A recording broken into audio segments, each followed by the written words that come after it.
Imagine this. You're an immigrant kid who barely speaks English. You get sent to a boarding school that's actually a school for troubled kids, where you have to clean toilets to earn your keep. But you love computers and video games. You study electrical engineering, get a job at a tech company, and notice something. Computer graphics are terrible. Games look blocky and ugly. You think, what if we could make graphics look real? So you quit your job, convince 2 friends to join you, and start a company in 1993. You're trying to build something that doesn't really exist yet. A chip that can render realistic 3D graphics. For years, you almost go bankrupt, multiple times. But you keep pushing, keep innovating. And then, 30 years later, your company becomes one of the most valuable in the world, worth over $3 trillion, because your chips don't just run video games anymore. They power the AI revolution. His name is Jensen Huang, and the company he built, NVIDIA, is literally powering the future. AI, autonomous cars, the metaverse, scientific research. All because he believed that graphics chips could change the world. Today, Lily and I are diving into Jensen Huang's incredible story and brainstorming a business idea inspired by his vision that you can start today. This is Tallie Talks. Let's go.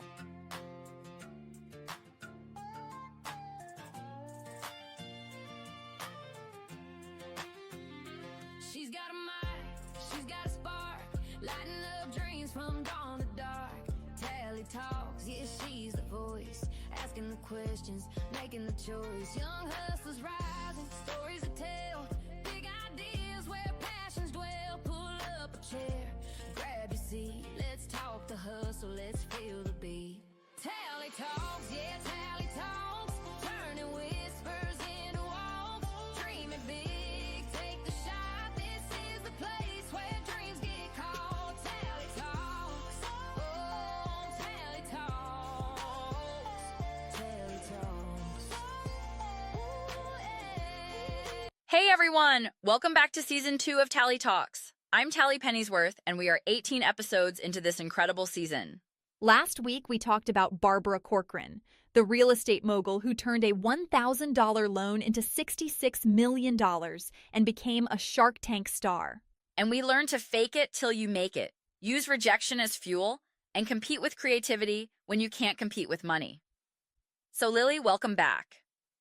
Thanks, Tallie. I'm really excited about today's episode because Jensen Huang's story is so relevant right now. Everyone's talking about AI, and NVIDIA is at the center of it all.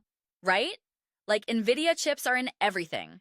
Gaming computers, AI systems, data centers. The company is absolutely massive.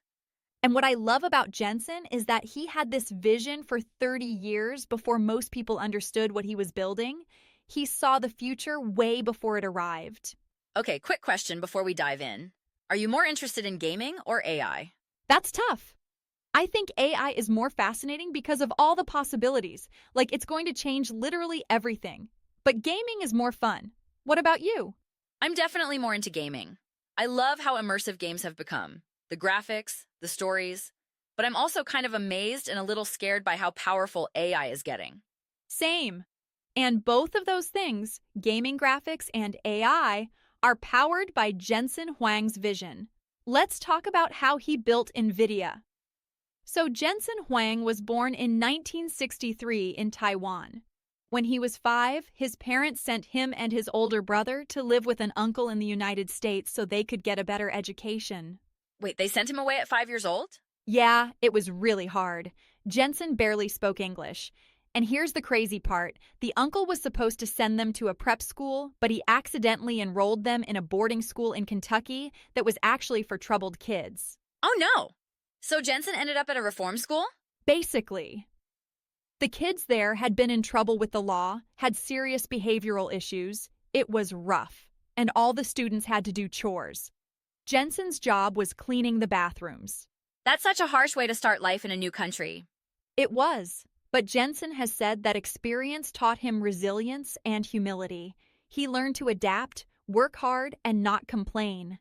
Eventually, his parents moved to Oregon and brought the boys to live with them. So things got better.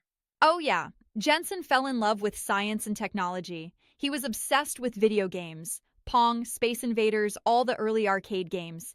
He went to Oregon State University and studied electrical engineering. So he was a tech nerd from the start. Totally. After college, Jensen worked at tech companies, first AMD, then LSI Logic, designing computer chips. And he noticed something important. Computer graphics were really bad. Everything looked blocky and unrealistic. Yeah, early video games looked pretty rough. Exactly. And Jensen thought, what if we could create a specialized chip, a graphics processing unit, or GPU, that's designed specifically to render realistic 3D graphics? At the time, most computers used general-purpose processors that weren't optimized for graphics. So he wanted to build something that didn't really exist yet. Exactly. And in 1993, Jensen quit his job. He convinced two friends, Chris Malachowski and Curtis Preem, to join him, and they founded NVIDIA. The name comes from NVIDIA, the Latin word for envy, and also suggests next version. Okay, so they start NVIDIA in 1993. What happens next? They start designing graphics chips, but it's incredibly hard. Graphics processing is mathematically complex, and they're competing against big companies with way more money. So they were the underdogs. Completely. And NVIDIA almost died multiple times in those early years. Their first chip, the NV1, failed in the market. They were running out of money. Jensen had to lay off half the company. That must have been devastating. Yeah, but Jensen made a crucial decision. He bet everything on a new technology standard called Direct 3D that Microsoft was promoting. Other companies were betting on different standards, but Jensen thought Direct 3D would win. So he took a big risk. Huge risk, and he was right. In 1999, NVIDIA released the GeForce 256, the world's first true GPU. It was revolutionary. It could render realistic 3D graphics faster and better than anything else. So that was the breakthrough. That was the breakthrough. The GeForce 256 became the standard for PC gaming. Gamers loved it. Computer manufacturers wanted it. NVIDIA went public in 1999, and suddenly Jensen's company was a major player in the tech industry. So gaming saved the company. It did. But here's where Jensen's vision gets really interesting. While everyone thought NVIDIA was just a gaming chip company, Jensen saw something bigger. He realized that GPUs weren't just good at graphics. They were good at parallel processing, which means handling lots of calculations simultaneously. So they could be used for other things besides gaming? Exactly. In the mid-2000s, Jensen started promoting GPUs for scientific computing, data analysis, and artificial intelligence. Most people thought he was crazy. Why would AI researchers use gaming chips? But he was right, wasn't he? He was incredibly right. It turned out that AI, especially deep learning and neural networks, requires massive amounts of parallel processing, and GPUs are perfect for that, way better than traditional computer processors. So NVIDIA chips became the standard for AI. Exactly. By the 2010s, every major AI research lab, Google, Facebook, universities, everyone, was using NVIDIA GPUs to train their AI models. NVIDIA didn't just ride the AI wave, they enabled it. That's incredible. And then things exploded. In 2016, AlphaGo, an AI that beat the world champion at the game Go, ran on NVIDIA chips. Self-driving car companies like Tesla use NVIDIA chips. In 2022, ChatGPT launched and took the world by storm, running on NVIDIA GPUs. So basically, the entire AI revolution is powered by NVIDIA. Pretty much. And because of that, NVIDIA's value skyrocketed. In 2024, NVIDIA became one of the most valuable companies in the world, worth over $3 trillion. Jensen Huang became one of the richest people on Earth. From cleaning toilets at a reform school to one of the richest people in the world. It's an incredible story. And Jensen is still CEO. He's been running NVIDIA for over 30 years, wearing his signature leather jacket and pushing the company to innovate constantly. Point. Today, Jensen Huang is worth over $100 billion. But his legacy isn't just wealth. It's that he literally built the hardware that's powering the future. AI, autonomous vehicles, the metaverse, advanced scientific research, all of it runs on NVIDIA chips. So what do you think made Jensen so successful? I think it's that he had long-term vision. Most CEOs focus on the next quarter or the next year. Jensen was thinking 10, 20, 30 years ahead. He saw that GPUs could power AI a decade before most people understood that connection. So he was playing the long game. Exactly. And he was willing to take huge risks, betting everything on direct 3D, investing in AI when everyone thought gaming was NVIDIA's only market, constantly innovating even when the company was successful. He never got complacent. That's really inspiring. And Jensen has stayed humble. He still works incredibly hard, still wears that leather jacket, still talks about the early days when they almost went bankrupt. He remembers where he came from. Quick reminder, if you're loving these stories about visionary entrepreneurs who saw the future before everyone else, you need to check out Blueprints of Power, the podcast my co-host Lily does with Jack and Charlie. They explore the greatest empires in history and make it super entertaining.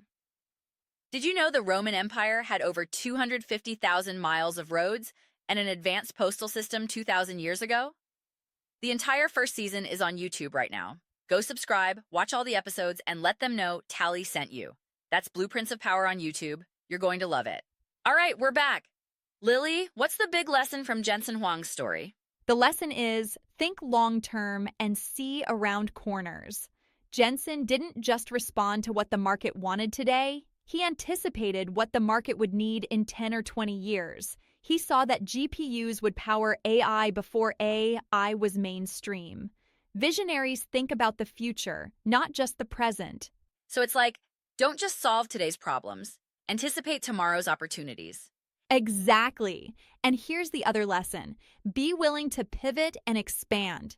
NVIDIA started as a gaming graphics company, but Jensen didn't limit his thinking to gaming. He saw other applications for his technology. Don't get boxed in by your original idea. Stay open to where your product or skill could go. So stay flexible and look for new opportunities. Yes. And one more thing. Persistence through near failure builds character. NVIDIA almost went bankrupt multiple times. Those struggles taught Jensen resilience, humility, and hunger. Sometimes the near-death experiences make you stronger and smarter. I love that. So, think long-term and anticipate future trends. Be willing to pivot and expand beyond your original vision, and embrace near failures as learning experiences that build resilience. Perfect. All right, time for the Kid Business Brainstorm. What business can kids start inspired by Jensen Huang? Okay, so Jensen succeeded by identifying a skill or tool that has multiple applications beyond the obvious one, right? GPUs were for gaming, but also for AI, scientific computing, autonomous vehicles, lots of uses. Right. So what if kids started a multi-purpose skills and services business? Yes, I love this. So the idea is you develop a skill that can be applied to multiple different markets or customer types. You don't just serve one niche. You identify all the different ways your skill can create value. Give me examples. Okay, so let's say you're really good at video editing. The obvious application is making YouTube videos for content creators, but you could also offer services to local businesses who need promotional videos, teachers who want to create engaging lesson videos, families who want to edit vacation footage into keepsakes, athletes who need highlight reels for recruitment, nonprofits who need fundraising videos. Oh, wow. So one skill, video editing, serves like 6 different customer types. Exactly. Or let's say you're great at graphic design. You could design social media graphics for small businesses, custom t-shirts for school clubs, infographics for class presentations, birthday party invitations, sports team logos, menu designs for local restaurants. That's brilliant. Or what about coding and app development? You could create custom websites for local businesses, game mods for gamers, automation tools for busy parents, educational apps for teachers, data tracking tools for sports teams. Yes, or photography. You could offer family portraits, sports action shots, real estate photography for agents, product photography for Etsy sellers, event coverage for school functions, pet photography for animal lovers. I love this. So instead of saying I'm a photographer and only serving one market, you say I'm a photographer and serve multiple markets. Exactly. That's what Jensen did. He didn't say we make gaming chips. He said we make powerful processors and found multiple applications. So how would you actually start this business? First, identify a skill you're developing or already have. Video editing, design, coding, photography, writing, whatever. Get really good at that core skill. Then brainstorm all the different customer types who might need that skill. Don't limit yourself to the obvious market. Think creatively about applications, just like Jensen saw that gaming chips could power AI. Exactly. Then create different service packages for different markets. Your pricing and positioning might be different for each market. For example, gaming highlight reels, $30 for gamers, but professional business promo videos, $150 for businesses. And you market to each segment differently. You might promote gaming services on Discord and gaming forums, but promote business services on LinkedIn and at Chamber of Commerce meetings. Yes. And here's what's brilliant about this approach. If one market slows down, you have others to fall back on. Jensen didn't panic when gaming slowed because he'd already expanded into AI and other markets. Diversification creates stability. And what would kids learn from this business? Market analysis, identifying diverse customer needs, positioning the same skill differently for different audiences, strategic thinking, business diversification, and how to maximize the value of your core competency. These are advanced business concepts. Plus, you're learning that skills are more versatile than you think. Like, video editing isn't just for YouTubers. It's for anyone who communicates visually. Exactly. And you could track which markets are most profitable or enjoyable. Maybe you discover that you love doing sports photography way more than family portraits. That data helps you focus over time. And you're building a diverse portfolio. Each client type you serve becomes a case study you can show to future clients in that market or other markets. Yes, and remember Jensen's lesson about thinking long-term. Some markets might not be big now, but could explode later. Jensen invested in AI computing years before it became mainstream. Maybe you offer services to a small market now that becomes huge later. I love it. So the business is multi-purpose skills and services. Develop a strong core skill, identify multiple customer types who need that skill, create tailored offerings for each market, and diversify your revenue streams. One skill, many applications. And remember Jensen's lesson. Don't limit your thinking to the obvious market. Always ask, where else could this skill create value? Think around corners. Perfect. Okay, who's going to start a multi-purpose skills and services business? Let us know what skill you're developing and what markets you're serving. All right, everyone. That's episode 18 of season 2. We explored Jensen Huang's incredible journey, from immigrant kid cleaning toilets to building NVIDIA, into a $3 trillion company that powers the AI revolution. Lesson: think long-term and anticipate future trends. Be willing to pivot and expand beyond your original vision. And embrace near failures as learning experiences that build resilience. And our kid business idea, multi-purpose skills and services. Develop a strong core skill, identify multiple customer types who need it, create tailored offerings for different markets, and diversify your revenue streams. Next week, we're talking about John D. Rockefeller, the man who became America's first billionaire by building Standard Oil and controlling 90% of the oil industry. His story about monopolies, wealth, and philanthropy is absolutely fascinating. I'm so excited for that one. Thanks for being here, Lily. Thanks, Tallie. Jensen Huang's vision is so inspiring. And thank you for listening. If you love this episode, share it, rate it, review it, and send us your business ideas. We love hearing from you. Because one skill can serve many markets, and vision beats reaction every time. See you next time on Tallie Talks. Peace out.